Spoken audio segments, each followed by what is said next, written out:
At exactly 6 a.m., after a night of heavy snow, I learned that my HOA had decided my snowblower was too disruptive. Not unsafe roads. Not blocked driveways. Noise. What they didn't realize was that their warning didn't just wake me up, it reminded me of something buried in old property records, something they depended on every single day. By the time the snow stopped falling, the neighborhood wasn't just quiet anymore. It was cut off. And the HOA had no idea how trapped they really were. So how did a simple noise complaint turn into a full-blown power collapse? Before any of this started, life in the neighborhood was quiet in the most predictable way. I moved there because it promised order without chaos, structure without interference. Rows of identical townhomes sat neatly along plowed roads, trimmed hedges marking property lines like polite boundaries everyone agreed not to cross. It was the kind of place where nothing exciting ever happened, and that was the appeal. I worked early mornings, the kind that didn't wait for daylight or ideal weather. Winters were always the hardest. Snow didn't care about schedules, and neither did my responsibilities. Clearing my driveway before sunrise wasn't a hobby or a preference, it was a necessity. I'd lived through enough winters to know that waiting meant ice, delays, and real danger. So I prepared the way any practical homeowner would. I followed the rules, paid the dues on time, kept my place maintained, and stayed out of HOA politics entirely. The HOA itself existed mostly in the background at first. Occasional emails about trash bins, reminders about lawn edging, seasonal notices that came and went without much thought. The board members rotated every few years, and while their presence was always felt, it never felt personal. Just paperwork. Just procedure. The neighborhood depended on shared systems more than most people realized. Access roads, drainage paths, utility corridors, things no one talked about because they'd always been there. They worked quietly, invisibly, the way infrastructure is supposed to. Most residents never questioned who owned what or how it all connected. There was an assumption that someone else had handled it long before we arrived. As winter set in that year, the HOA's tone began to shift. Notices became more specific. Rules that once felt flexible started arriving with bold formatting and sharper language. There was more emphasis on compliance than cooperation, more reminders about penalties than safety. Still, nothing that seemed worth pushing back on. At least, not yet. I stayed focused on my routine. Wake early. Clear snow. Get on with the day. The snowblower had always been part of that rhythm, reliable, efficient, and necessary. No one had ever complained before. In fact, it helped more than just me. Clear access benefited everyone, whether they acknowledged it or not. What I didn't realize was how closely the HOA had started watching. Or how little they understood about the limits of their authority. Somewhere between a line in the bylaws and a misplaced sense of control, they convinced themselves they could dictate more than they actually could. And buried beneath all of it, beneath the snow, beneath the rules, beneath years of quiet compliance, was a detail they had overlooked. A small piece of paperwork. A boundary they assumed would never matter. One decision away from turning a routine winter morning into a problem they were completely unprepared for. The first warning came like a punch I hadn't seen coming. An email, crisp and impersonal, appeared in my inbox at 6:02 a.m., 2 minutes after I'd fired up the snowblower. Your snow removal activities violate HOA noise regulations. Cease immediately, or fines will apply. My stomach sank. Noise regulations? At 6 in the morning? When the roads were iced over and cars were sliding? I reread it 3 times, expecting some mistake, some forgotten context. But no, this was real. My winter ritual, my careful, necessary routine, had suddenly become a crime. At first, I tried to reason with it. I replied politely, explaining that clearing the driveway was essential for safety, for accessibility, and even for neighbors who relied on the main road to reach their own homes. I included links to city ordinances, past correspondence, even photos showing that my snowblower never exceeded the recommended noise limits. I pressed send, expecting at worst a minor clarification. Instead, the response that came back felt like a declaration of war. Compliance is mandatory. Additional violations will result in escalating fines. The HOA board reserves the right to enforce penalties without notice. The words "without notice" cut deeper than the threat of money. They weren't asking. They weren't negotiating. They were commanding, in a tone that brooked no dissent. And that was when the fines started. Small at first, $100 for disturbing neighborhood peace, another $50 for its secondary violation of operational hours. But the frequency increased alarmingly. Every snowfall, every early morning task became a new line item. My mailbox filled with envelopes stamped HOA, and my email inbox swelled with digital fines and formal warnings. I began to count them not as a hobby, but as a mental defense mechanism, a way to measure the absurdity creeping into my life. What made it worse was the escalation. The HOA didn't just stop at fines. They installed sensors near the shared roads, supposedly to monitor compliance, though I suspected they were more for intimidation than information. Letters began arriving with threatening language about inspections, public notices, and even the possibility of legal action. At community meetings, board members spoke in a tone that combined smug satisfaction with thinly veiled hostility. I sat quietly, observing the power dynamics at play, calculating what leverage I might have without revealing the growing storm inside me.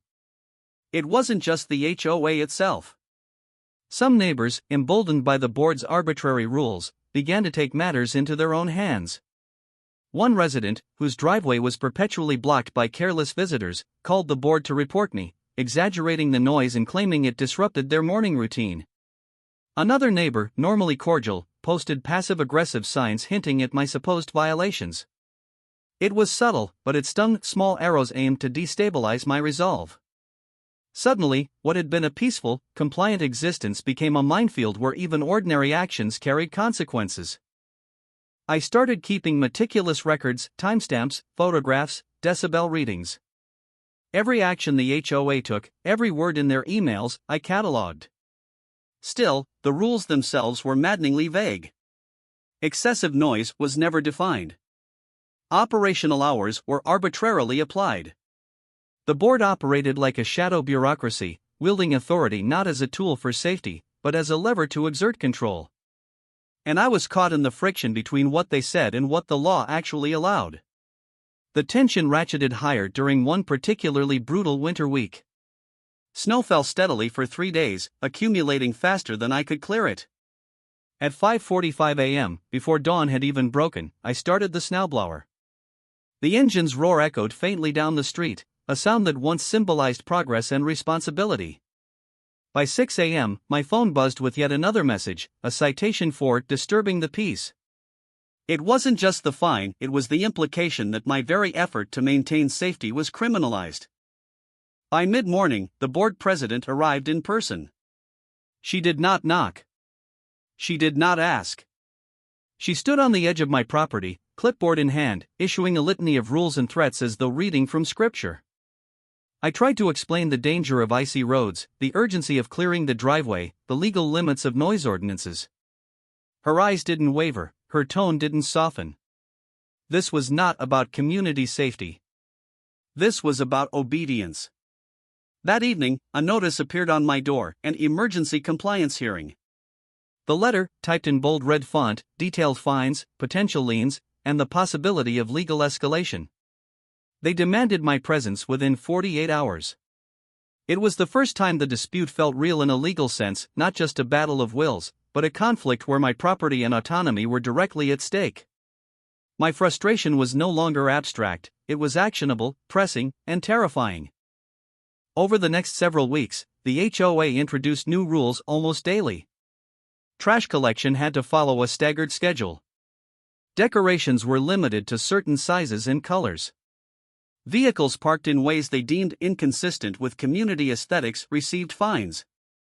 Every minor action, every daily choice, became a potential violation.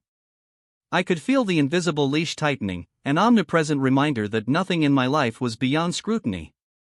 Then came the tipping point, a letter accusing me of endangering the neighborhood because I had shoveled a neighbor's path without prior board approval. Assistance, generosity, common sense, it had become a punishable offense. That day, I realized the situation had shifted irreversibly. This was no longer about snow. It was about power. About submission. About the board proving that no one, not even a diligent, law-abiding homeowner, could operate independently within their sphere.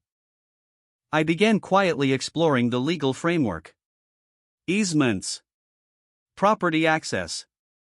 Recorded plats. The mundane language of real estate and local law, normally hidden in archives and files, suddenly became my lifeline. The HOA had assumed authority over paths, shared driveways, and access points they didn't own. And that assumption, if exploited carefully, could be turned against them. The morning of the confrontation felt almost normal. The sun had barely broken through a gray winter sky, but I was awake before dawn, not to clear snow, but to prepare for what would be the most consequential moment in this long, drawn-out dispute. I had spent weeks quietly mapping easements, studying property lines, and reviewing old HOA records tucked away in municipal archives. Every warning, every fine, every petty notice had been collected, documented, and cross-referenced. By 6 a.m., the first board members started trickling into the neighborhood. I had left a polite notice on my door, all driveway access subject to current easement agreements. Enter at your own risk. It was simple, legally accurate, and just ambiguous enough to make them hesitate. I could see their cars slowing as they approached, a subtle shift in body language, the same confidence I had faced for months now tinged with uncertainty. When the first board member stepped onto my property, clipboard in hand, I greeted him calmly. "Good morning," I said. "I'm assuming you're here to perform the inspection?" His mouth opened and closed like a fish. There was no script for this, no authority that matched the reality in front of him. I gestured toward the access path he needed to cross. As you can see, according to the recorded easements, this section of land is not under HOA control. Any access without my express permission would constitute trespassing. You are welcome to review the documents I've prepared. I handed him a thick folder. He glanced at it, then back at me, uncertainty creeping into his posture. Minutes stretched like hours as they argued among themselves. I said nothing. I didn't need to. Each citation, each email, each petty notice I had ever received was now a testament to their overreach. Each misstep in their bylaws, every misapplied rule, was evidence I could wield. The power dynamic had flipped entirely. They were at my mercy, and they knew it. Neighbors who had once been passive watchers of HOA bureaucracy began sharing stories of their own minor grievances. The collective realization was humbling: the board had wielded authority recklessly, and the perception of their omnipotence had masked their weaknesses. I began receiving notes, emails, and casual visits from neighbors thanking me for exposing the flaws in a system they had long accepted silently. The climax wasn't just the revocation, it was the total reversal of perception. The board, who had wielded fear and control, were now exposed, trapped by the very assumptions they had relied on. Neighbors who had previously accepted the board's edicts without question now watched the unraveling with astonishment. The morning after the confrontation, the neighborhood felt different, quieter, yet charged with an almost imperceptible tension. Board members arrived at the community office later than usual, their usual authoritative stride replaced by cautious steps, furtive glances, and hesitant whispers. The shift in power was subtle, but unmistakable. Where they had once commanded, they now hesitated. Where they had once threatened, they now calculated. And the neighborhood had taken note. I woke early, as I always did, but this time without dread. There was no frantic checking of emails or scanning the mailbox for the next fine. The snowblower sat quietly in the garage, no longer a source of conflict, but a symbol of small, necessary work that had escalated into something far bigger. Some board members quietly approached me privately, seeking compromise. They offered to reinstate minor access privileges if I agreed to overlook past infractions or allow them to reassert control in small, symbolic ways. I listened politely but declined. My goal was not revenge, nor personal gain. My goal was clarity, accountability, and an enforceable boundary. The snowblower, the tool that had started it all, became a symbol not of conflict, but of the tipping point where preparation meets opportunity. Where ordinary action, combined with knowledge and patience, can challenge even entrenched authority. Even now, when I walk the neighborhood, I see the subtle changes. Neighbors who once hesitated to question, now nodding politely or offering insight at community meetings, the board operating more cautiously, more collaboratively, more aware of limits, the snowblower sitting quietly in the garage, a reminder that even the smallest tools, combined with understanding and persistence, can become instruments of accountability. The story ends not with confrontation, but with lasting impact, a shift in culture, a reinforcement of legal boundaries, and a message to anyone facing petty, overreaching authority. Stand firm, know your rights, document carefully, and remain calm. Even in situations that seem small, absurd, or hopeless, there is always potential to reclaim control and effect meaningful change. The snowblower was just the beginning. The fight wasn't about machines or fines, it was about fairness, accountability, and knowing that even the smallest actions, when combined with knowledge and patience, can topple a system built on fear. How far would you go to stand up for your rights when the rules are against you?